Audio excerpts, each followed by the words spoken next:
when a coach comes out and holds absolutely nothing back and tells you what he really feels? Because that's exactly what your coach did today, and LSU head coach Brian Kelly in his press conference. He held nothing back, coming out saying, listen, I've learned more about my team this past week at South Carolina than I learned the last 2 weeks combined. I learned more about my coaches in the last 2 weeks or this week than I learned the last 2 weeks combined. He says, I don't come in here and complain about referees when we have bad calls. People, South Carolina fans said, he complained about what happened and the block punt. He was asked a question about it. He didn't complain. He didn't run into a hole and flounder. But we'll talk about Brian Kelly today as he had a press conference. And I thought he said a lot of really interesting things about his team. So we'll talk about that. We'll recap the game, some big issues that LSU had, and some really good positives that LSU had in the win. Yes, still technically a win. Well, not anything technical about it. In the win that they had against South Carolina, we'll touch on that. Things they got to correct. Things that almost lost you the football game. Things that I don't see or hear or think is being discussed. I wouldn't know. I'm not watching any other shows anyway, so how do I know? But I think that there are 4 main keys that we got to take away from the game with South Carolina. UCLA coming into town. We got to preview them. Carter Bryant's going to recap the game with us. We'll talk a little and preview a little bit of UCLA here tonight as well. Oh, by the way, it's not missed upon me all that what you guys are doing on those postgame shows. One of the biggest postgame shows that we've ever had. Facebook, 25,000 views. I greatly appreciate you, man. I greatly, greatly appreciate all of you for doing that. All right. Oh, and at the end, by the way, after Carter leaves, me and you got to talk about the picks that we're on. Your boy's on a heater. Your boy's on an outright heater. I tell you, I don't pick the spreads. I pick straight money lines in these games. You gamble to win money.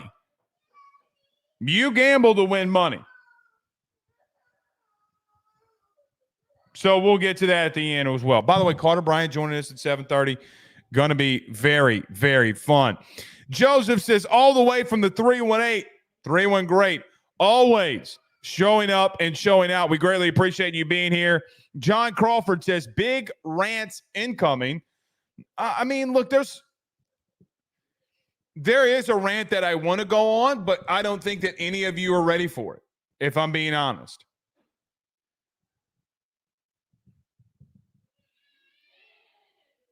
I don't think any of you are ready for the honest, true conversation that I think you and I need to have. I saw that something that we said in the post game, I got sent something that made it to an LSU message board. Of course it did. But, listen, I don't mind. I know the person who did it. I think he's very just. Guys, there are things that got to get shut down around LSU when game plans are involved. That's all I'm going to tell you. I told you that in the post game. I told you that during the week. Guys, South Carolina having and working on the advantage of what LSU defensively was going to run did not benefit LSU early. It killed them. And I'm going to tell you that as someone who talked to somebody on that South Carolina staff that I know very well. So, yeah. David Woodard says the 318 is in here. I know we really don't discuss the Saints, but I got Cowgirls fans who won't return my calls today. ROFL, rolling around the floor laughing, I'm guessing. What to do? I want to talk trash. So this is what we're going to do. John Hendricks is going to be joining us tomorrow from Sports Illustrated. We're going to do a segment with him, and then we're going to put it up on the YouTube channel. So really, really, really looking forward to our conversation with John Hendricks. David, we'll talk about that tomorrow with him. Joshua Greer says, from the 985, but living up in the 251. Good to have you with us here. I greatly appreciate it. Yes, you know what we're going to ask you. Where are you at? Tiger Boy _Luck. Looks like he's got a Power Hour LSU shirt on. Says 612 is in the building. Good to have you here. George Seal, our good friend, says he's in the 985. Good to hear it. Absolutely great to hear it. Good to have George in here as well. Stephen Young says Sloan isn't ready. He's too predictable. Look, I mean, it's going to be a topic of conversation. I don't know if I would say he's not ready necessarily. Guys, he's in it. I mean, he's 100% in it. But I think that there's something that's going on that's even bigger than him offensively. That if you don't correct, guys, you're going to be on the outside looking in of the playoff, which has to change very quickly. We'll talk about that in just a moment. Drew says he's in Alberta, Canada, but he's originally from the 985. We got Canada in the house. Rick says Nash Vegas is 615 in the building. Good to have you in here with us. John Crawford says, quote unquote, you can't handle the truth. John, here's the truth. Here is the truth. I don't think LSU fans can handle it. I think that there's something that's going on that needs to be discussed, but I've learned my lesson in my career that if I want to discuss it, it's going to make people look really bad. I think that you have some media members out there, even though, like, I'm just going to throw it out there, just a little sneak peek. I thought Garrett Nussmeier played really well at times. I also thought he played really bad at times. And you have media who were very critical of a quarterback from last year that are not doing the same things. Like, for example, when Jaden Daniels didn't complete the pass to Chris Hilton against Ole Miss, I know for a fact, because I saw it with these two eyes, you had media members out there saying, well, man, if Jaden would have just got that pass a little bit lower, he would have scored. They would have scored and won the football game. Are you freaking kidding me? I thought Garrett played well, very well at times. There are a lot of things that he's got to work on. And he is the quarterback. And you do, and Brian Kelly mentioned this today too. The quarterback is the most scrutinized position. Of course it is. Of course it is. It's always going to be. But you take the reward and you take the blame. That's what that position holds. And we're going to talk about this out of the gate, out of the break. I think Garrett has certain things that he's got to get better at if you want to go where you want to go, if you want to meet the expectations that you want to meet. Guys, I'm going to tell you this too. A lot of you are talking about how bad the running game is. LSU's running game, and we're going to talk about this tonight with Carter. 28 carries, 153 yards, and 2 touchdowns. You take the sack yardage out of it, like the actual running game of it. Guys, you're averaging over 5 yards a carry. Oh, it's so bad. No, you faced a really good team. Ask Kentucky how good South Carolina is. Now, last week, especially a week ago from today, there was somebody that came out here and told you, a lot of you are thinking that we're going to run right through them. My comment section on YouTube was full of them. Blake, you're an idiot. Blake, you're an idiot. Y'all aren't ready for that conversation, and it is what it is. Some of you aren't. Tim Benson, what's up, Tim? With a $10 super chat, says tuning in from Arnaudville, Louisiana. I hope I said that right. What's your record prediction if it's changed now that we're 3 weeks in? Also, I'm not sold on Sloan. At the current moment, at this exact moment, I would say that you're an 8 or 9 win football team. At this exact moment. Do I think that you can do things to get yourself into the playoffs? Yes, I do. Yes, I do. I think you face a really bad UCLA team this week. I think that Arkansas doesn't scare me as much as they did after week 1. I think Taylor Green, with his legs can make some really interesting things happen. But I still think you're a 9-win football team. I think you got a lot of adversity left on the table. But thank you so much for the super chat. I really appreciate it. Brian Williams says the 228 is in the building. Your boy says 225 all day. Man, I got to show some love for the guys out in the 225. 225 always representing AYS. We greatly appreciate you guys doing that. Dane Bergeron says he's in the 337. Good to have you. Good to have you. Rob Booter says some LSU fans can't handle it. No, that's correct. And I've learned my lesson. Ryan says Arnoldville. Okay. Sorry for mispronouncing it. I apologize. Mike Collins says, we them boys, a Cowboys fan, is in the YouTube chat. No, you're not. Derek Carr went up in there and whipped your ass. Clint Kubiak might need to be in the Louisiana Sports Hall of Fame after 2 games.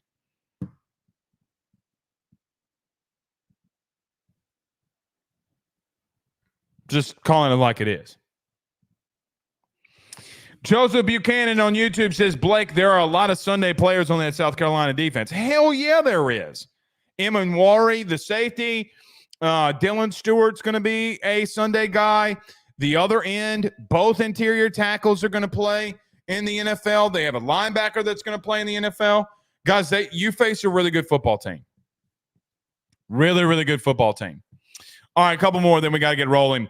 Rob Boudreaux says, if Frank takes out 28, we need to talk.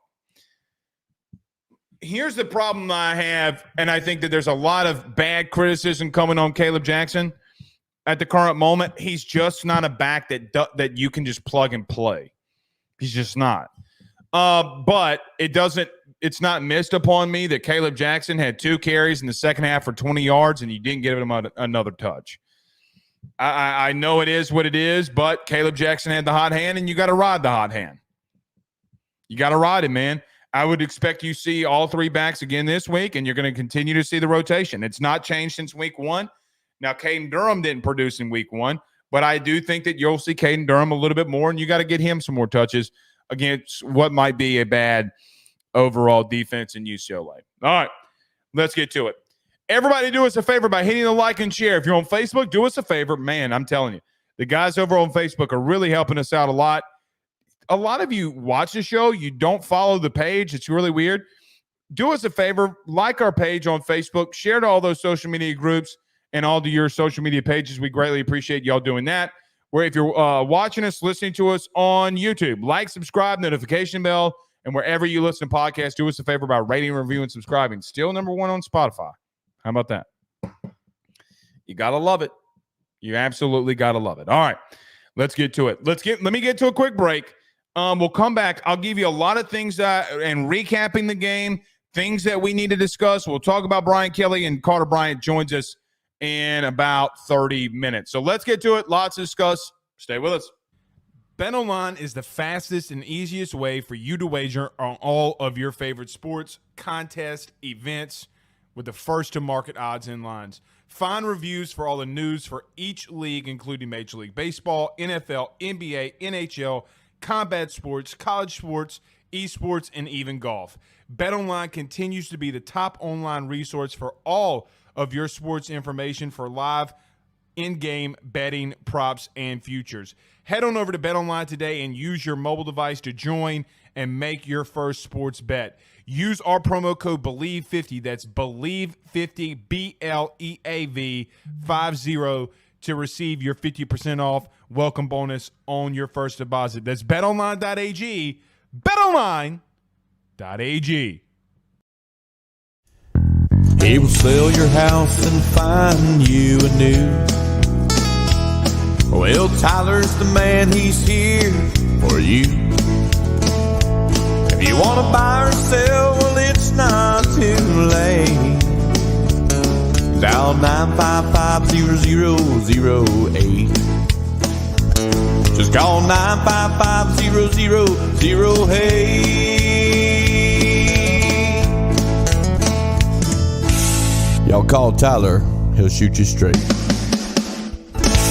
Louisiana is unique. The food, the festivals, even the bugs. No, not mud bugs. Unwanted bugs like these. The ones you don't want crawling in your home or business. Trust the Shield from J&J Exterminating. We've been protecting Louisiana homes for over 50 years, earning the trust of our clients because we deliver what we promise. Protect your home from pests. Get the Shield from J&J Exterminating. J&J Exterminating. Yeah. J&J has protected Louisiana homes and businesses for over 60 years. Call them today, make the pests go away. J&J Exterminating. Yeah. All right. Let's get to it. So we got a lot that we need to discuss. Okay, lots of things that we need to break down. Lots of things that we need to recap on this game because there's a lot that LSU needs. Okay, just checking in text message. I'll get to him just at the end of the show. So yeah, let's get to this. There are some key things that we got to discuss when it comes to LSU and South Carolina in this recap. Some of them are going to be things that you must fix if you want to get where you want to go. There are some things that I thought were actually positives. Like, for example, let's start off with a positive here, a couple of positives. Guys, I can't tell you, and I think that this got missed in my post game because of all the things that happened. I can't tell you how thrilled I am, how excited I am that you found a way, regardless of what it looked like, to come back when you're down 17, you've been punched in the mouth, you find out so much about your team. And something that we talked about last Thursday was the number one thought that we had going into Thursday's show was, how does this team react to and how does this team rally behind their head coach when adversity hits in a must-win situation on the road in the SEC? Well, they find a way to win, and they did. Coming back from 17 points down, even coming back when you're down 24-10, I thought was a massive deal. You go down the field and score. I know that there was a bad extra point situation with Slade Roy, had a very bad snap, could have cost you the game, but it didn't. And you continue to respond. You come out in the second half. You make these second half adjustments that you need to. You get the ball down the field, and you ultimately score enough to win you the football game. I love the resolve. And let me tell you this too. Brian Kelly talked on this today in his press conference, but something else that I think is really a really big key when we're talking about this LSU team. You know, I was listening to Kirby Smart today too. And Kirby Smart had a really, really tough game this past week against Kentucky. They beat Kentucky 13-12 and what was a dogfight. And, you know, they both said the same exact thing. I learned more about my team and staff this week than I learned about them the previous 2 weeks combined. Guys, really good teams with really good chemistry is able to respond and never give up and do what both of those teams did, but especially here, since we're talking about LSU, that is a sign that your chemistry is really good. Brian Kelly alluded to this today. It's like, hey, man, you know, we're on the sidelines, and I'm listening to our team, and they're like, hey, man, we got to finish. We got to go in here, and we got to finish. We got to respond. We got to win. You know, DJ Chester has a snap and that hits Garrett Nussmeier in the chest, and it's a fumble. And you're wondering how you're going to respond for that. They uplift him. That's what good culture looks like. When you're down, when you think nothing is going to go right for you today, you find a way to be productive. I love everything about that. You can't take that away from this team, and you can't take it away when you go on the road, like both LSU and Georgia did, and find ways to win in tough environments. I think another thing that I really liked, I love that you found a running game. I think that you did find a running game. I know that there's a lot of people that are out there that are saying that you didn't. Oh, I just got reminded of something. Let me back up very quickly. I want to bring this up. This is something that was sent to me today. I was sent by somebody today that there is a report out there from CBS that there are talks amongst people in the LSU building that the chemistry is fractured and that players have a disconnect with Brian Kelly. Well, they sure as hell didn't have a disconnect with Brian Kelly when Perk Dog is dapping him up at the end of the game and they're loving on Brian Kelly. CBS, especially guys that used to cover Alabama, you're an idiot. You don't have any sources inside the program. You know I know because I asked them. Just wanted to throw that out there. If you watch LSU shows, you know exactly what I'm talking about.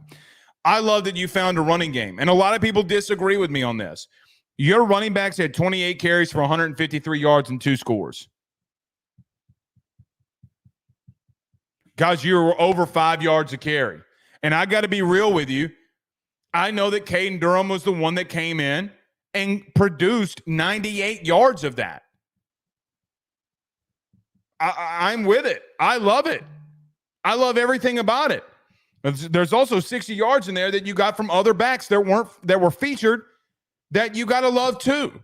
Guys, if I would have told you that you go into Texas or did you go into South Carolina against that front seven and you run for 158 yards and Garrett Nussmeier was going to throw for damn near 300 yards again, you'd be like, okay, it might be a pretty productive day. Those are the things that I like. You found a way. You got a young running back in the game, and he broke some tackles for you. I thought Xavier Thomas looked good when he got a carry, which I want him to get more carries. That's for damn sure. But there's definitely some things that you got to clean up if you want to get to where you want to go and the expectations that you have for this team. Let's start with them. Guys, on Saturday, and this isn't even a Saturday thing because you did this against the other USC too in week 1. LSU defense forced 3 turnovers. And which is something that you and I talked about all offseason is how can Blake Baker get the most of his unit? The most of his unit after last year they had a very, very bad performance. Well, guys, I thought that they were pretty flawless, if I'm being honest, at moments and times. Forcing 3 turnovers, the pass rush that you got was absolutely amazing. Absolutely and positively amazing. But when you got those 3 turnovers, you know how many points you got generated off of that? 3. That's inexcusable. You got a turnover on downs against Southern California a couple of weeks ago, and when Savion Jones bats a ball in the air, you can't go down the field and score. The thing that has been plaguing this team through 3 weeks is one thing that has to be corrected. When your defense is getting off the field, when your defense is producing turnovers for you, you know, like the first sack by Sage Ryan that was a strip sack and Harold Perkins recovers it. Guys, you got to settle for a field goal. That's not good enough. It's not good enough. Major Burns gets a fumble recovery. And the next offensive drive or the drive that you come out on offense to really start separating yourself, Garrett Nussmeier throws a pick. Inexcusable. I would rather you take a sack and get a field goal in that situation than the worst thing that humanly can happen is you turning the ball over. And then Braden Swinson getting a turnover himself and you not being able to do anything with it. Those are the things that will lose you football games. So if you want me to wrap this entire game into a bow that has to be fixed, when you force turnovers, because here's the thing, this defense with the pass rush that they have, with the things that they're doing and just the aggressiveness that Blake Baker sends, guys, you're going to force more turnovers. You're going to force turnovers against Ole Miss. I have confidence that you can do it. But when you do it and when you get crucial stops, you got to capitalize. That is going to be the difference in you winning and losing. It very may well be, and you're lucky that you found a way to win this one, even though you didn't have that happen. But even in that, you could literally be on the outside looking in of a playoff. And the big reason, because from a totalitarian part of a season, it's because when you force turnovers, you did not play good enough complementary football to win you football games in crucial moments. You already lost a game because of it. The other thing that I think is just as bad is that you have not been able to produce in the red zone, or what Brian Kelly calls the red, white, or blue zone, considering on if you're at the 20, you're at the red zone. Was it the 10-yard line blue zone and then 5-yard white? Whatever, however he broke it down, I don't really remember. Because you were in the end zone, you were in the red zone 3 times and you got 7 points. The pass to Kyron Lacy in the first half. Josh Williams gets into the red zone again, you score. But I look at when you come out at halftime and you're unable to get 7 there. You're in the red zone after you force a turnover. You get 3. Guys, those kinds of things are going to get you beat. The red zone right now for LSU offensively is the most broken thing that they have on their team. It's not remotely close. Guys, I used to tell you this all the time, and I think it still remains. Yards don't mean anything if you can't score points. You can go out there and have 700 yards, which ironically happened to a team already this year, and if you have turnovers and you can't score points, you're going to lose. And I think the critical times that you had turnovers was also crucial. But very crucial. Guys, the interception was really bad. Both interceptions were really bad, if we're being honest. But one of them got reversed, and which we'll talk about this in a minute. Well, both of them got reversed, but one of them got taken off the board. And the other one, well, South Carolina had the ball, but it wasn't the pick six that was originally how the play went out. The two things that you have to fix now is you're really, really, really going to have to start forcing on those turnovers, getting more than 3 points. And when you get in the red zone, you got to get 7. Guys, you're talking about, and Brian Kelly alluded to this too in his press conference. We talked about this ad nauseum in the postgame. Guys, if you're getting in the red zone and you're not getting 7 consistently, you're going to lose football games that you have no business losing. Like I look at it, Texas A&M, man. I look at A&M. I look at teams around the conference. Like, look, man, if Lenore Sellis can run the ball on you and you get into a little bit of a shootout, Taylon Green can do it. Marcel Reed at A&M might be able to do it. What is Jackson Dart and what is Jalen Milroe able to do? Like, the red zone's going to be a massive deal and always will be a massive deal for you. But if you're not converting in the red zone, you're going to lose. And if you're not getting points off of turnovers, you're also going to lose.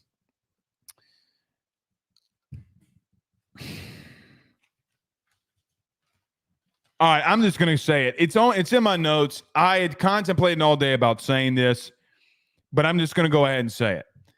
I thought that Garrett Nussmeier had a really good game. I thought there were periods of times that he did some flawless things. You know, the pass over the middle, over the linebacker to Aaron Anderson. It's flawless. Some of the throws that Garrett made on Saturday were absolutely flawless. Because this is the concern that I had with him in the preseason. It was a concern that I've always had with him. I think Garrett's going to lead you to a lot of wins. And every time I say something negative or something that he's got to work on, I know the backlash that I get. And either I'm saying it wrong or people just don't care to listen. I don't know. But here's the truth. The decisions that he made in the first half and some of the decisions that he made in the second half were very bad. He was 25 of 40 and for about close to, what was it, 268, 278, whatever it was, and a couple of scores and a turnover. But, guys, both of those turnovers could have been massive. One of them was very massive. And when you have situations like that, look, he's on the road in a true road environment for the first time. You can't be critical on him to the point where, oh, you need to bench him. Even though I think it's ironic, you know, from Jaden to him, how we like to look at things. I think it's very ironic on how you grade different guys. Well, one guy was already a starter. Well, guys, he's in his 4th year. Like, he's not a young quarterback.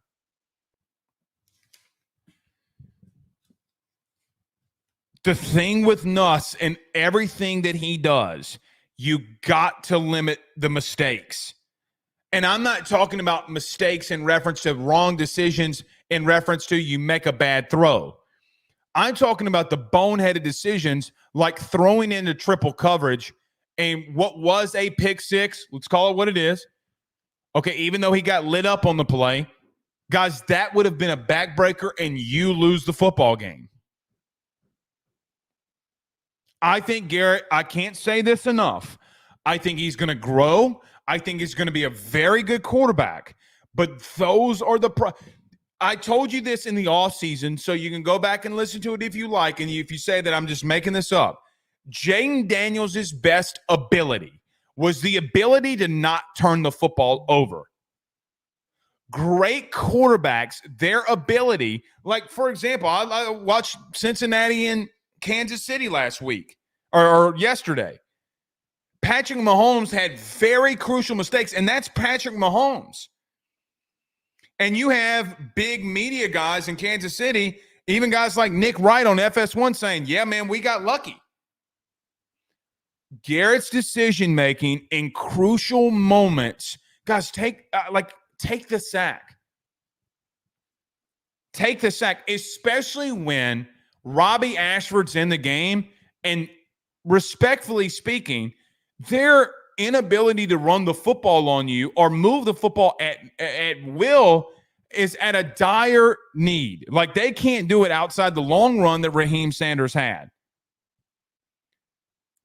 It's situational awareness that he's got to have. Again, we'll say this just to cover my own ass, because I know how a lot of you are, especially some of you that like to have pitchforks and hoodies on. Preferably they're white. In your opinion, he's got to make better decisions. And I contemplated all day about having this conversation, but that's how I see it. When you have so let me finish with this before we get to the last thing, and then Carter Bryant joins us. The last thing that I would say on this, Major Burns picks up a fumble on a Braden Swinson strip sack. The worst thing that can happen is an interception. It's the worst thing that can happen. Well, actually, the worst thing that could happen was the pick six, and that's what happened. Just because he came back for a penalty does not bother me. You know, we go into a UCLA game this week, and the horse collar throw for Nuss and decision by Nuss was just as bad as Max Johnson's was much worse. But the Max Johnson behind the back throw. Like, that cannot happen. That will cost you football games. Last thing. I agree with Brian Kelly on his defensive line, if I'm being honest. He said today that, listen, a lot of the conversations that we had in the offseason was that our interior defensive line was not going to hold up, but our D-line's held up. Problem is that sometimes his linebacking play has not been up to par. And I thought that Whit Weeks had a very bad game. But let me tell you why I'm going to give Whit Weeks a little bit of a mulligan. Not a complete mulligan, but a little bit. I told you in the postgame show that I had talked to somebody on South Carolina staff. And there was a report that came out this past week about what they were going to do schematically to South Carolina. The first 5 runs that South Carolina had was at number 40. The reason that they were at number 40 was because of a report that came out, because this guy's stepdaddy and this guy, I don't even know what's going on. But, guys, I'm going to tell you, and this is for media included, sometimes the best thing that you can do is shut your mouth. Because there are thousands of things that I hear throughout every single week that I do not, on a remote basis, not even hint and come out here and talk to you about. Now, mainly that has to do with I don't want to be the guy that leaks a game plan information that can get the team that I cover beat. It's not my place to do that. But Whit Weeks had a really bad game. The Raheem Sanders run for a touchdown, it's on him for not having contained. He's not the only one. Greg Penn, the inverted veer run that Lenore Sellers had, that's on Greg Penn. Greg Penn has to fill that hole, and Sage Ryan, God bless him,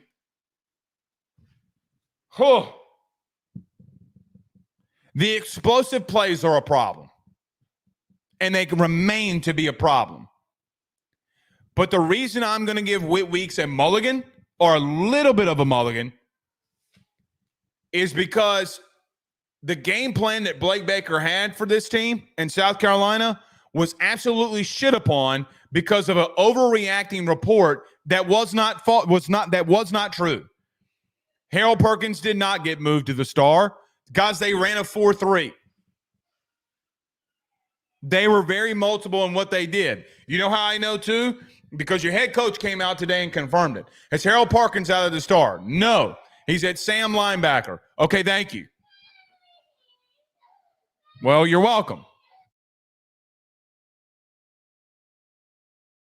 So when all these things happen throughout the week, and you call me, sometimes some of you call me what you call me.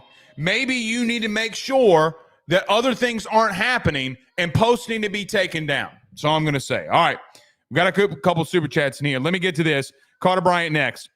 Tim Benson. Oh, we got to that one. Dane Bergeron says, go Blake, hammer CBS.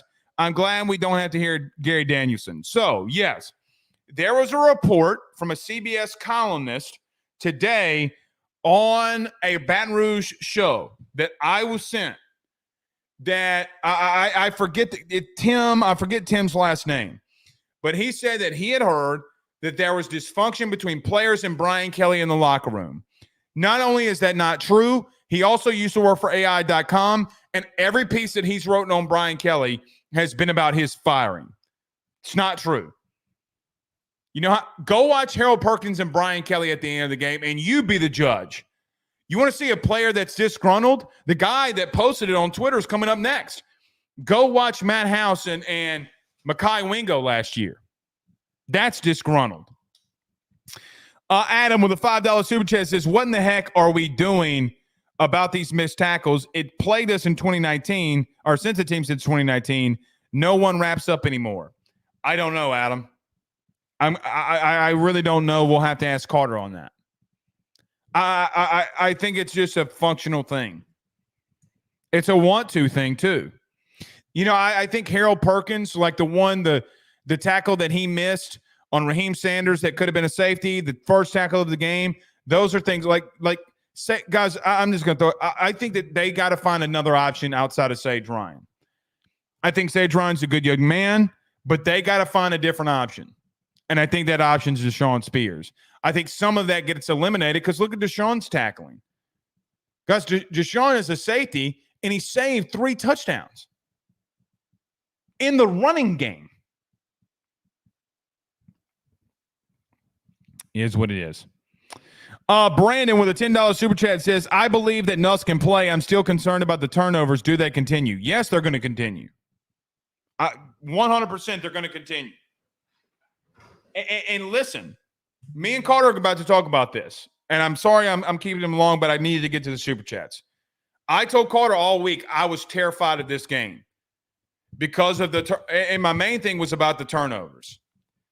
They're going to continue to happen, especially on the road.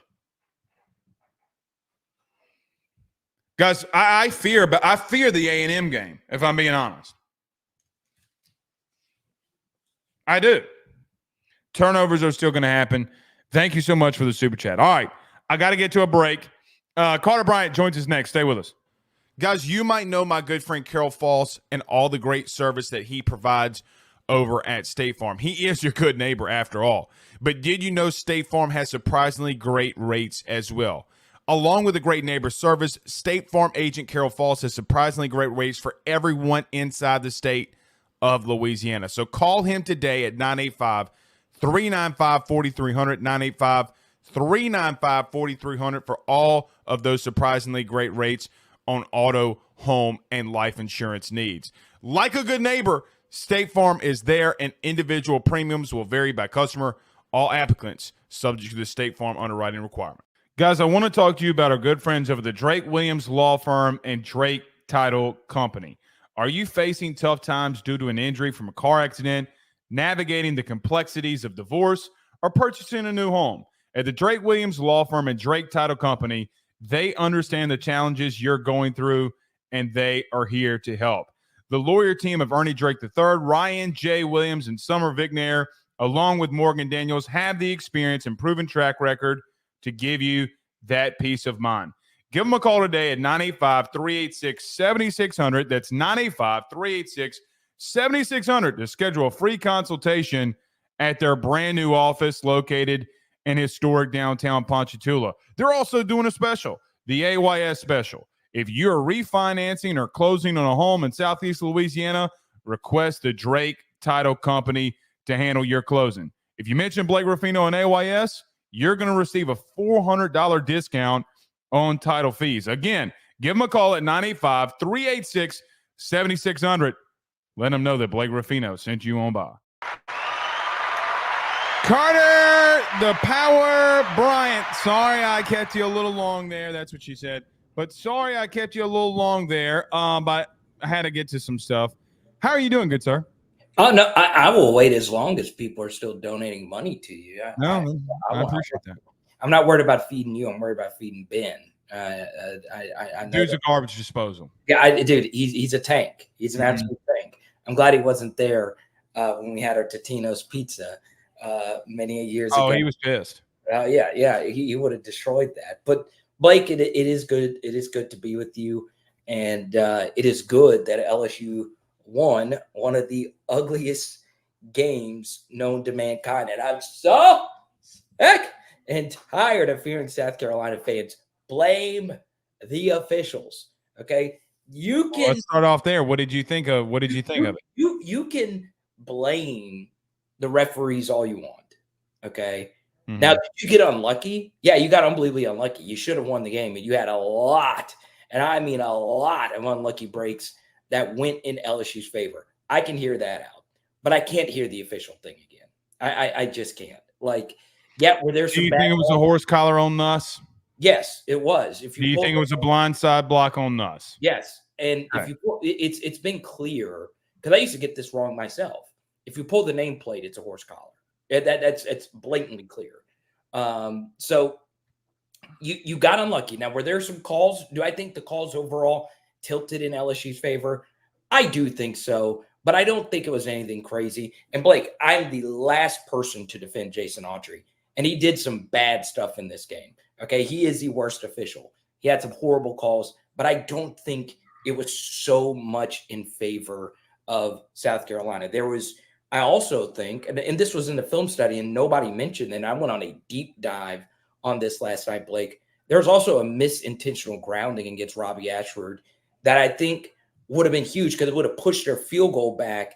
It would have kept it a 30-29 game compared to a 33-29 game.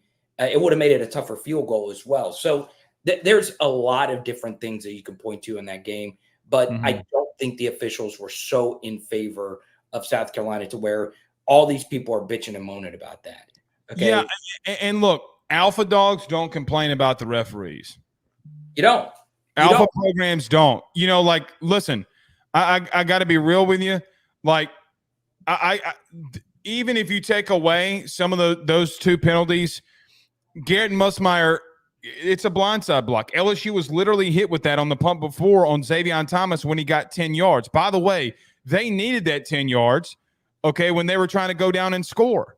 Yeah. So, I mean, like, they were pretty consistent on it. So LSU got hit with the same thing.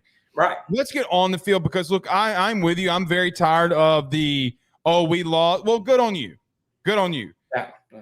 Let's start off with this. Carter, last week we discussed you were pretty bullish that we were going to go in here and walk on this team. Yeah, I was. And I'm going to talk about our personal conversation. I'm not going to disclose everything. Oh, go on. I told you that my personal feeling was, dude, I was so nervous about this game. Let me ask you this. Do you change your mind about South Carolina today now that they've played LSU? A little, but I just overrated LSU going into this game. And this, honestly, Blake, and I was very underweight on this LSU defense. I just thought that they were going to play a lot better than they did based on what I had seen from South Carolina the first couple of weeks. So, yeah, I underrated South Carolina. I underrated the environment, and we folded for the most part early in this game.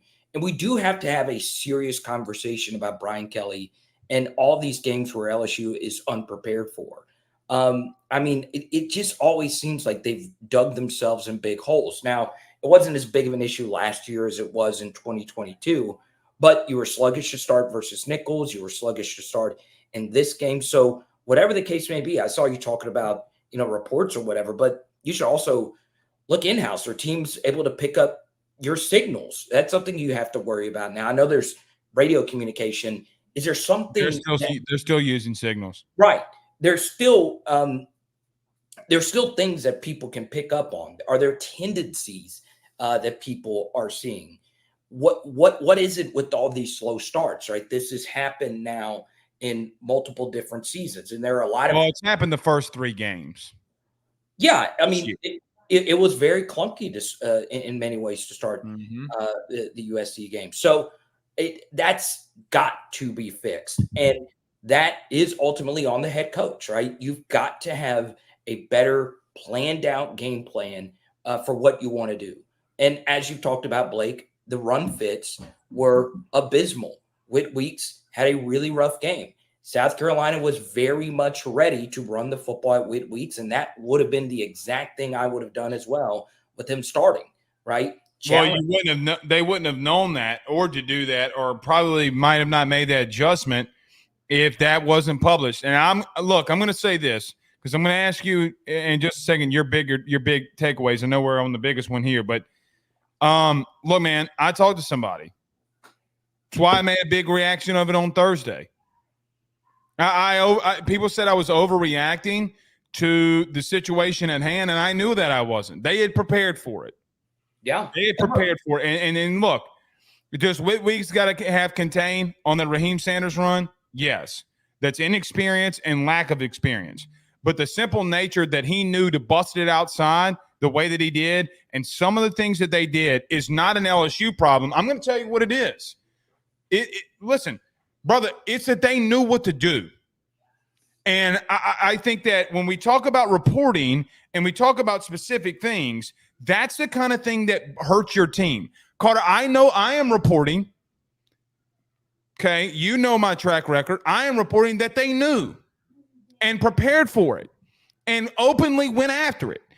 I'm going to give Whit Weeks a mulligan. You do it again this week? All right, you got to sit. But I will say this. I'm going to keep this in the back of my mind because everybody called for him to be out there. Now what do you do? Yeah, I was one of them. And he did not play well. He just did not play well. At all. I think a lot of it was getting used to being a starter, understanding the responsibilities of playing. If you're playing the 4-3, right? In theory, that's one less DB on the field. So it's that much more important for you to have your fits, right? Because that makes it to where there's not as many fast guys that can run down to tackle the ball carriers. Right. He's got to be better. He simply has got to be better. This was not what we saw in the USC game. This was not, quite frankly, the game that we saw versus Mississippi State last year, where in week 3, he had to step in and start as a true freshman. So he just wasn't good. The tape showed that. Obviously, it wasn't all on him. I will say this, though, and I will defend him on this thing. His final play was pretty damn good. The tackle. He learned from the mistake before when Raheem Sanders broke it out and stopped him for the field goal. I agree. Correct. And I still think he is going to be a very, very good linebacker. I do too. And I will also say this. A bad game is sometimes the best thing for you, okay? Everybody was saying you should play, including myself. You get the chance to start and you laid an egg, okay? Now, learn from that. Take the coaching. Listen. Don't be so overly aggressive. And then you will become the player that I believe and you believe and everybody believes will be one of the better linebackers recently at LSU. And overall, I do agree with you. I mean, were there some mistakes from the LSU defensive tackles? Yes. But I will say Paris Shand had his best game arguably as an LSU. Without question. And Braden Swinson was a second, third round draft pick. I mean, he played like a first round draft pick, but he moved up draft boards playing as well as he did with all the different shit he did in the game. It was unfreaking believable. And the last thing, Blake, okay, this blew me away that we did not keep playing Deshaun Spears. Okay. I want everyone to understand this. When you think of defensive backs, you immediately, the first thing you think of is pass defense. And that is your number one job. Don't give up explosive passing plays. But the second, and arguably the absolute most important thing you do as a defensive back is the touchdown saving tackle. It is the most underrated. Which he literally did in the opening drive multiple times. But here's the thing, Blake. Here's the thing. You're not going far enough. You're not going far enough. It's not only that he did that. They were difficult, really, really, really difficult open field tackles versus grown-ass men. Rocket Sanders, if he didn't get hurt, would have been a 3rd or 4th round pick last year. I mean, that's a pro, and we're talking about an 18-year-old kid in his first game on the road, saving our asses twice, and we didn't really play him anymore after that. And guess what? Sage Ryan in the same spot, touchdown saving tackle. Now, we'll say that touchdown saving tackle was far more difficult because it was in the middle of the field. Can't pin him to the sideline, but he didn't make it. Okay, Sage Ryan never makes touchdown saving tackles. He never has. It happened in the spring. It's happened 1,000 times. At what time does he got to learn to break down? I don't know. I don't. What is He's coming in guns blazing and he gets juked in the open field. I mean, Carter, listen, that's not fixable. He's been here too long. It's not fixable. And I'm not saying that Deshaun Spears is for sure going to make the tackle versus an elite athlete in Lenore Sellers. I'm not saying that. But he proved that he could bring down an NFL running back, a guy that's playing on Sundays for sure. He's going to get drafted in the 6th or 7th round. He's a really, like, he's a 1,000-yard rusher in the SEC. And Blake, they were clean-ass run-throughs. And he made both the tackles. I cannot stress enough how freaking difficult. Well, I'm going to throw this out there too. So will Jordan Gilbert. I mean, people forget that Jordan Gilbert forced a fumble on Raheem Sanders early in the game. And he atoned for the USC all game. the things that he – brother, I talk to guys because believes with PFF now. Yeah. The highest grade PFF gave any LSU player this week was Jordan Gilbert. I'm proud of him. He played a fantastic – either one is fine with me. I think Deshaun has a bigger upside, okay? But the simple nature, okay, that the safety room is not good at the current moment. Now, you're without Jordan Allen, but I thought Major Burns played well. I thought he played well enough that he could be serviceable until he gets to move back to star. Let me ask you this. Let's turn the page on one thing. I know we got a couple of big takeaways, but I want to bring this up to you. Yeah. 3 points on 3 turnovers. Yeah, and like the biggest thing was the goal line play calling. He's not learning. Like, you don't. Why? Meaning, Joe, you're saying are you saying Joe Sloan's not learning, or that Garrett Nussmeier is not learning, or both? But I mean, a little bit of both, right? Garrett Nussmeier's had, and I do disagree with your Garrett Nussmeier take. We'll get to that in a second. But yeah, we're gonna get to that in a minute. But the red zone turnovers obviously have to stop. I don't think anyone would disagree with that. What I will say, though, is we've got to quit doing the tight formation stuff. And if you're going to do the tight formation stuff, you've got to mix up the sequences of your play calling. Like, how about this? Run the ball outside. Yeah. So I will say on the first down run, Caleb has got to bounce that. That is the cleanest bounce. I agree. You will see. Okay. It's just you got to be bold and do it.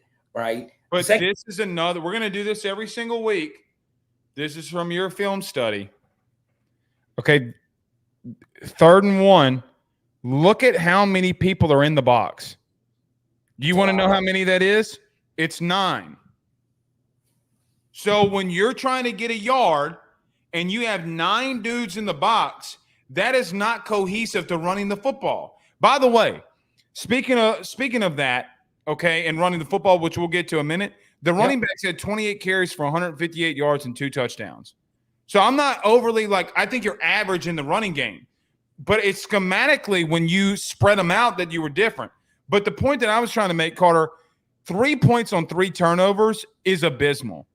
Yeah, it's going to lose you football games. Yeah, and look, I'm willing to let Joe Sloan find his groove as a play caller. I really am.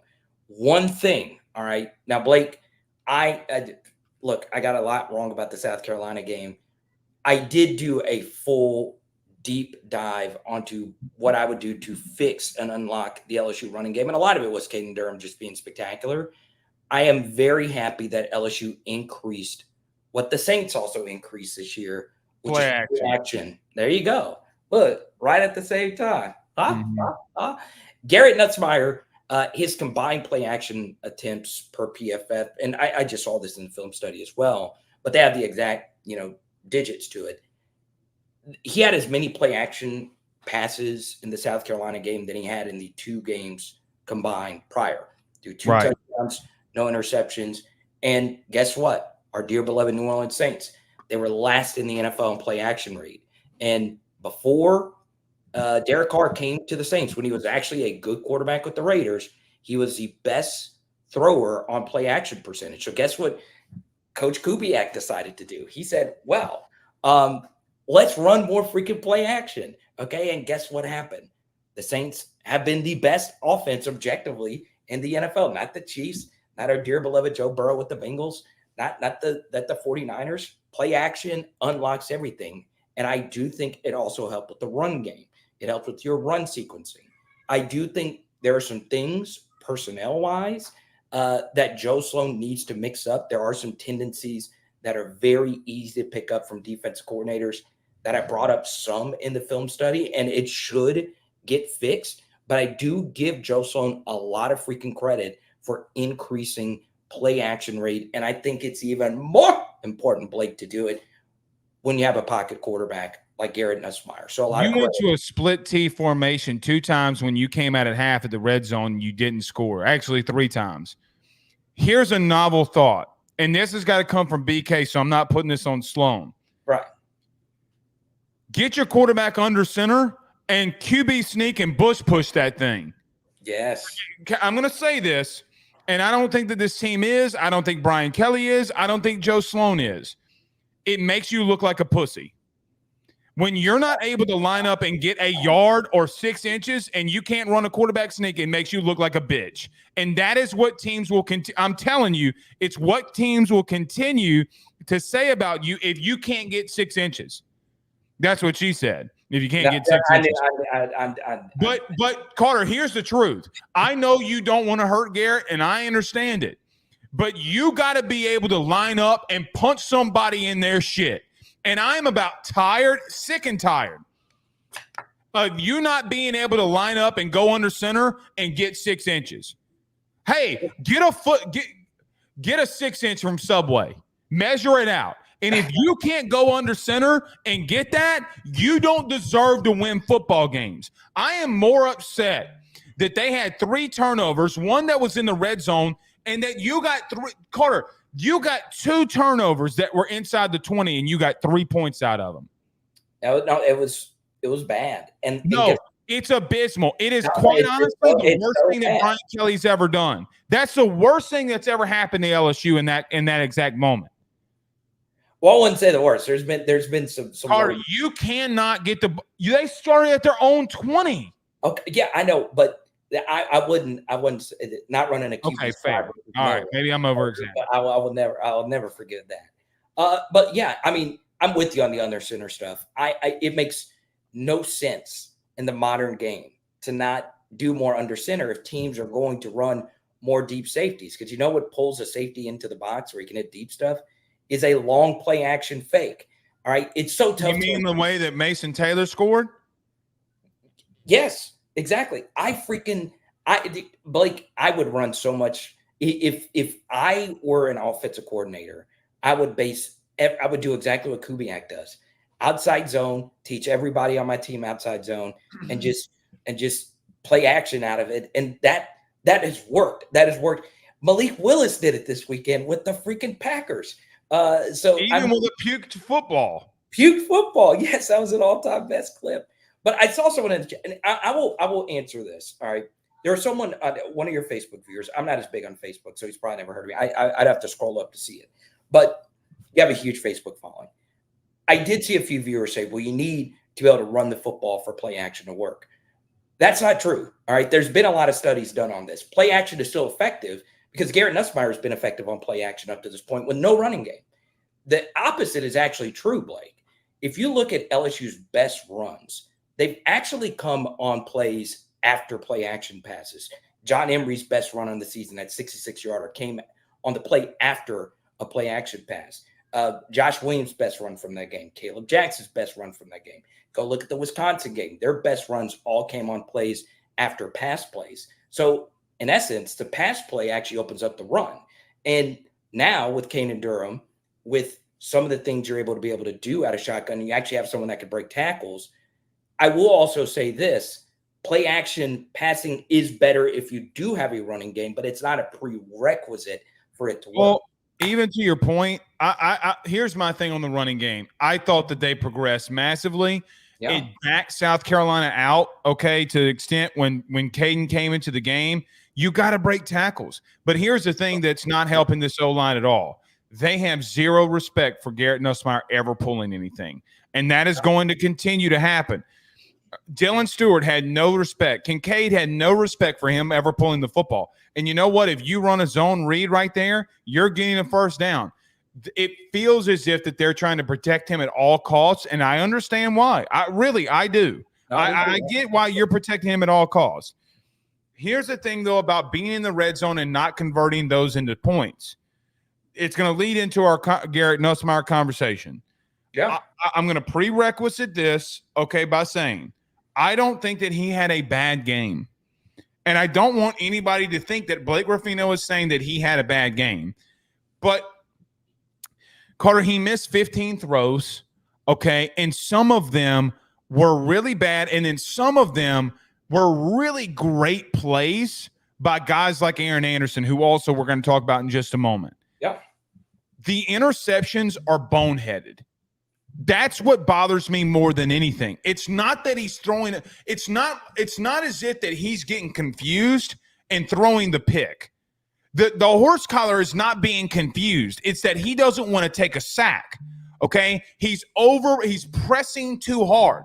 Carter, the horse collar, okay, in and of itself, all right, that one's worse than the triple coverage because it's like the Max Johnson thing. You're trying to take the sack.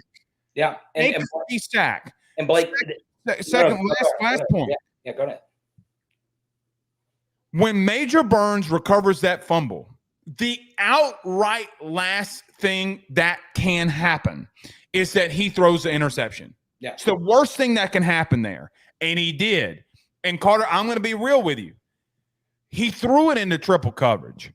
Yeah. And that's the part for me that I'm saying, listen, I think that Garrett is going to be a very good quarterback. But when we talk about him, we have to be real on what we're seeing. Now, again, there are some NFL day one starter in the NFL throws that he makes. That's undeniable. There's also some Nathan Peterman type of throws that he makes in there too. Yeah, so let's start with the turnovers. Okay, that wasn't the first time he did that in the first quarter. Versus Nichols, that ball should have been picked off on the very first drive. Exactly. He threw it to Kyron Lacey, and guys were it was one of the worst throws I have ever seen an LSU quarterback make because, you know, we don't want to give Nichols any momentum. We don't want them to feel anything to start the game. That was a really bad decision, and it should have been picked off. So that happening in the first quarter did not shock me at all. You've got to eat the sack. Now, I know what a lot of people are going to say, and I've seen some people make this bogus claim. Well, he knew he was getting a horse collar. He was throwing it up. Stop. No, he did not. No, he did not. Not even. And there's not a single quarterback coach in the planet that would not tell you just got to eat it. If you don't feel like you're getting past that guy, you've just got to eat that sack. And then obviously the red zone turnover was bad. And then to add one more to it, the Kamarion Pimpton throw on the game-winning drive was also one you've got to chunk into. That was almost picked. That was almost the game. Yeah, the game was almost over on that. That was not as good. So do you understand my point? Where listen, I have seen this ad nauseum today. Ad nauseum. You have media members that I really respect, and I really do. Yeah. That are slob knobbing over a lot of these throws. They are fantastic throws. The one to Aaron Anderson over the middle is NFL level. Carter, again, he's in a game-tying situation, a game-winning situation, and he throws a pick, and then he almost throws the one to Pimpton. That's inexcusable. Yeah. No, I am so with you, man, because he's not gone away from throwing red zone interceptions. This was a problem he had in 2022. So it's a Why problem. Jaden beat him out? There, I said it. You want to here's some deep sourcing for you. The reason Jaden Daniels started over him in 22 and why they never went away from him is because they were terrified that he would continue to throw picks. The Southern game terrified them. And Brian Kelly is massive on turning the football over. I think if you injected Brian Kelly with truth serum right now, he would tell you that the thing that keeps him up at night is not how good Garrett Nussmeier can be, even though he knows he can. It's the Kamarian Pimpton throw. It's the pick six. It's the horse collar attack. That's what keeps him up at night, Carter. And look, I'm also going to be one of those media members that slob knobs on these throws because look, slob knob on the throws, but you got to put into context that he almost lost you the game himself. Okay, so this is where I'll push back on because there's probably 2 or 3 different shows where we talked about this exact same scenario. Okay. Where you have to worry about the red zone picks. I've been on the show, 3 years, and I've been making this point over and over and over again. Brought it up when he threw the horrible goal line fade versus Purdue for a pick in the red zone, right? It's an issue. It's a major issue, and it's got to stop. It just does. And part of it cost you a game. Yes. So this has always been my stance on Garrett Nussmeier. Is he one of the 10 best quarterbacks in America right now? Yes. Yes, absolutely. I would say so. All the weight he has had to carry on his shoulders with this team. LSU Blake is a bottom 10 defense in EPA per play, opponent adjusted EPA per play throughout the season. We had no offensive rhythm at all throughout the course of this game. There were a ridiculous amount of hard third down conversions where he threw the football where only the ball could be. And Blake, as you know, and I did this, I don't want anyone to think I'm stupid for nuts. I've always said I know someone very close to Garrett Nussmeier, and I talk to him still frequently, and he's fine when I'm honest. I'm always very open with that kind of stuff. I said these same things about Miller Moss and leading up to the USC game, and they became true. Okay, in that Louisville game, Miller Moss made so many throws that were extremely difficult that not many quarterbacks can make, and Garrett Nussmeier in this game had a high volume of these types of throws, anticipation throws, difficult throws. Very much so. 2 of the best throws you will ever see to Aaron Anderson was when Will Campbell, who had a phenomenal game, had to grab the face mask. Yeah, he got beat. He got beat on his blind side, and Garrett Nussmeier is getting crushed while he delivered 2 of the best throws you will ever see. Fantastic throw. Yes, and we simply are not in this game without Garrett Nussmeier at all. We're just not in it. You're also not about to lose it either. Yes. So there's that side of it as well. So for me, Blake, I always say this: if you're someone out there that I've always said this about wide receivers, if you can't catch a football, at least block for me, right? If Garrett Nussmeier continues to make the red zone picks or the occasional turnover here or there, I can live with it if you are in return still playing quarterback at a high level, which is what I agree with that. Look, I'm not calling for him to be benched. Yeah, no, I know. But I don't think here's the thing that I just want to caution people on. Okay, I agree with everything that you just said. The high level throws that he made are going to get him drafted. Okay, there's no doubt about it. I think he's going to win you games, but yards mean nothing when you can't score. All the throws that he's making in between the 20s means outright nothing if he can't get it into the end zone. Okay, I thought the RPO to Kyron Lacey was beautiful. The fake look, the fake handoff, and the way that he moved his feet, phenomenal, perfect. I want you to do that. But Carter, if we're on the outside looking in because he has another one of those red zone turnovers of the playoff, which by the way, let's call it what it is. And I don't have a lot of time to preview this with you. But UCLA is not a good football team. South Alabama is not a good football team. You have a bye and then Ole Miss. I think he's got a lot that he can work on in the next month because it is going to be the next month. I understand it's his first road game.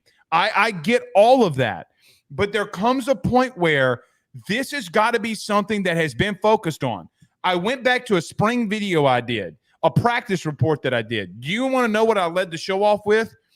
This is exactly what I led the show off with. You ready?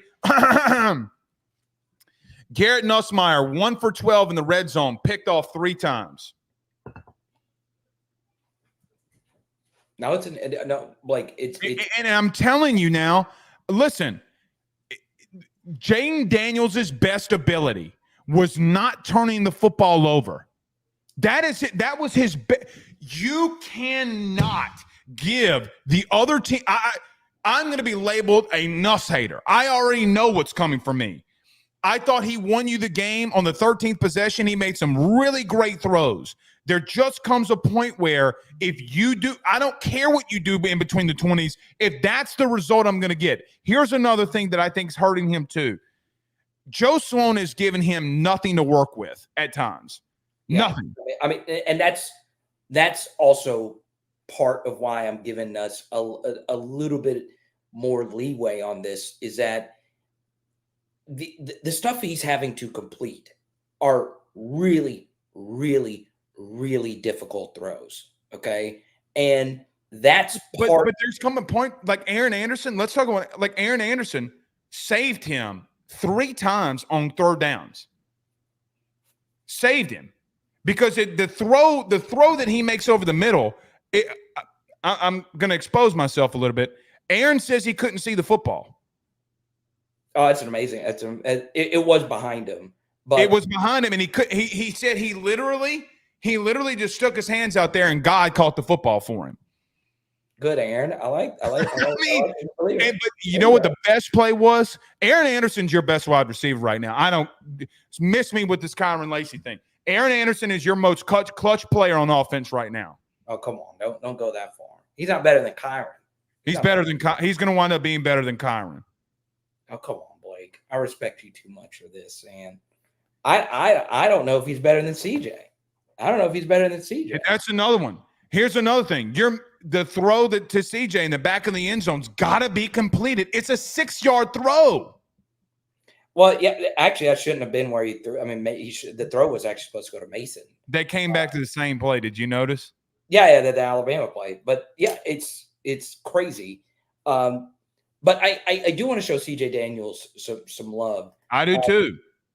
Because, all right, so I do the film study, Blake, and it takes a lot of time because I'm doing NFL stuff mixed in. I took down the hour-long film study so I can go learn more about intentional grounding. I really think LSU got screwed with that. I really freaking do. All right. And it almost cost him the game. Nobody wanted to talk about it. Apparently, South Carolina fans were quiet about that. But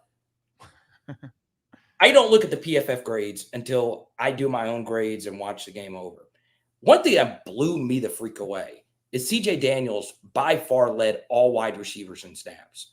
He was out there for 74 of the 78 plays. Okay. Wow. Like that is unfreaking believable. He's been really good. The couple of hitches that he caught, breaking a couple of tackles, getting first downs. He's had a really, really, really good 2 games. Yeah. And on one rollout, Garrett did miss him on a scramble drill for a tutty. I mean, one guy who has a legit gripe with Garrett Nussmeier would be him because there is. Let me ask you this question. Do you think Nuss is forcing Kyron the football too much? Yes. And that's a massive, massive, massive problem. Some of and Blake, honestly, some of it is Chris not being there because, you know, like for instance, Jaden threw the ball a lot to receivers he had at least the maximum amount of experience with. You know, Kyron, obviously Mason, and obviously those other 2 guys that are pretty good now and been really good in the NFL. These yeah, Malik was phenomenal. Phenomenal with bad QB play. So, and BTJ was phenomenal. He made Trevor Lawrence. It was the only I do a lot of Jaguar stuff on the NFL channel. BTJ bailed Trevor out a lot. Yeah, he did.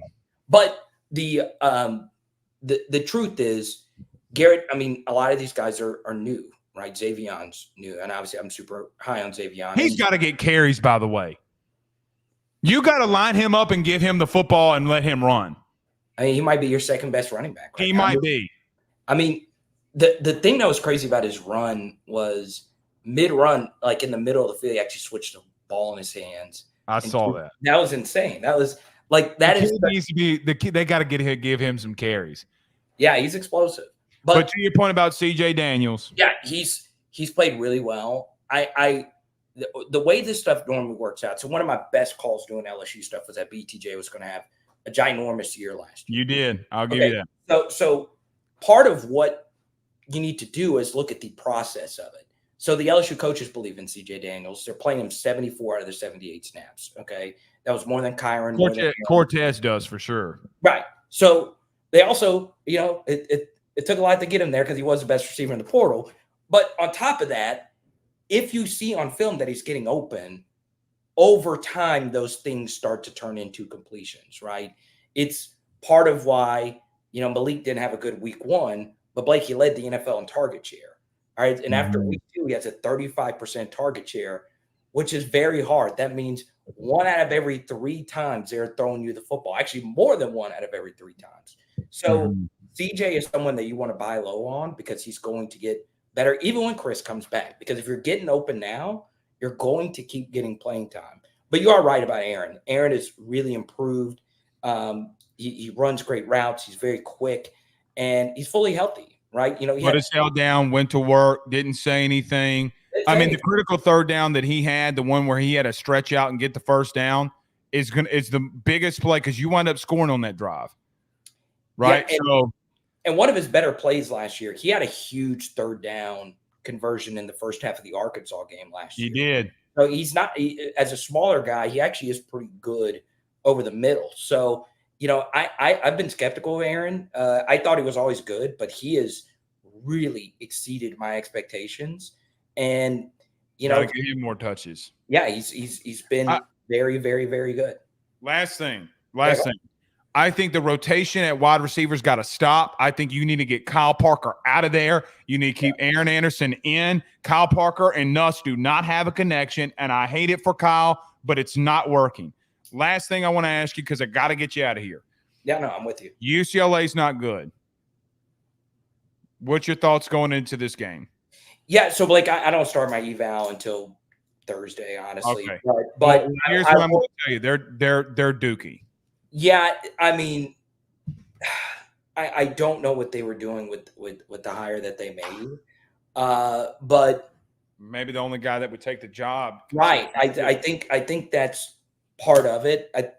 I never want to blindside a coach with a P4 job. I never want to do that. It's I could see that actually at the high school level. I could see that in the NFL level, but I go to you, blindside you. Hey, do you want to get your ass on the road recruiting right now? Because if you take a job that short notice, you've got to move your family, pack all your shit up, all that stuff. And then you got to be on the phone for hours and hours and hours building a roster. And it's predicting UCLA being ass was not really that hard. But Indiana ripped them to pieces. But if Brian Kelly is a really good coach, he takes care of business early. I want to see sharp football right out of the gate. Me too. I think LSU is going to have a really strong bounce back week in special teams. I'm not angry that you had a rough special teams game versus a Beamer. And we can get into the punt and all that stuff. I heard Brian Kelly's argument about it, but Beamer. I heard that they gave it to the SEC, and the SEC sent an email during the offseason that even if you block a punt and you leap a shield guy, it's a 15-yard penalty. That was my understanding as well, Blake. That was definitely my even if it's blocked. Even if it's blocked, you can't land. You can't land on because they wanted to prevent the Cam Chancellor play. Correct. Right? When he jumps clean, they don't want people landing on their necks or whatever. Right. I do think that people overreacted with penalties this week because of the Tua thing. I think Tua getting hit. I think that there's an organization of referees and they started throwing flags. And when the punt got blocked, if you notice, go back and watch it. They're about to throw the flag. I think they got confused. Here's the thing. Slade Roy almost cost you a game too, twice. The snap was bad on the block punt, and the extra point was bad on the extra point. Your snaps are too slow. Way too slow. I'm going to give him leeway. I know it's my guy. I will never publicly criticize him. He's got to get it back there. I will say this though. The one thing Brian Kelly was very defensive about was defending him because he's been so good over 3 years. Okay. Yeah. So my bias aside, objectively speaking, I don't think this will happen again. Okay. I don't. And plus, this game also meant a lot to him because he played at ECU, right? So it was in like might have gotten too in his head about it, but I think Slade's going to bounce back and be his normal elite. Let me ask you this question: thoughts on Harold Perkins? Ooh. It was better. Obviously, if Brian Kelly says he feels it was because last week you can actually listen and hear him, like whether it was a teleconference or whatever, you can hear like his really want to and trying to make him feel more comfortable. Today, it did seem like he felt better. Or do you agree? Oh, do I? I think if he makes that tackle in the first play, I think that he had a safety that he missed, that he shot the gap on. That play. Carter. I think he might be figuring it out. I hope, man. I mean, he was disruptive in the rush game, in the pass rush game. And everybody's like, he didn't make a sack. Carter, they're running away from him. That's how scared people are of him. Because Braden Swinson should give all of his weekly NIL money to Harold Perkins. The Sage Ryan strip doesn't happen if Perk didn't bring. He'd be 100%. Braden Swinson's either. Braden Swinson's doesn't happen either. Now, the reason it doesn't happen because you got 18 coming down, Penn coming down because the running back's in the block. Carter, they triple teamed Harold Perkins. Tripled him. He did look a lot better. The one thing though, all right, the coverage. And I would also say this, right? It is so hard to have an elite game defensively when you're playing better quarterbacks, right? It did help that this, and I said last week, I think on here, it might have been on one of my streams or whatever, this could be a big Perk game because there's extra value in having a quarterback who can run down the other team's really fast quarterbacks, right? Robbie Ashford has nightmares about him because, Perk took over the Auburn game a few years ago. And you could see it scared him, right? It definitely forced Lenore Sellers into some tough spots, and Ashford as well. So really excited about Perk. Obviously, his upside is through the roof, and can't wait to see him keep growing in this defense. Yeah. Carter, the Power Bryant. You're the only guest I have on every week because I love you so much. I'm the only one? No, I can't be the only one.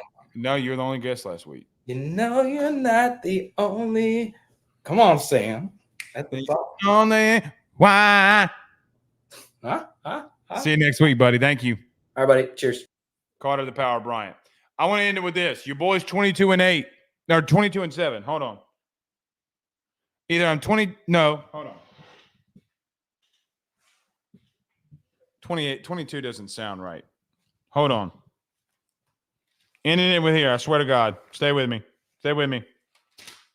Just going to throw this out there. Y'all better be here on the Thursday shows because your boy has given you 22-8. Your boy is giving you picks and making you money. So if you're not here on Thursdays and you want to bet on something, that's your loss, man. Completely your loss. We'll see y'all tomorrow, man. Y'all have a good one. Peace.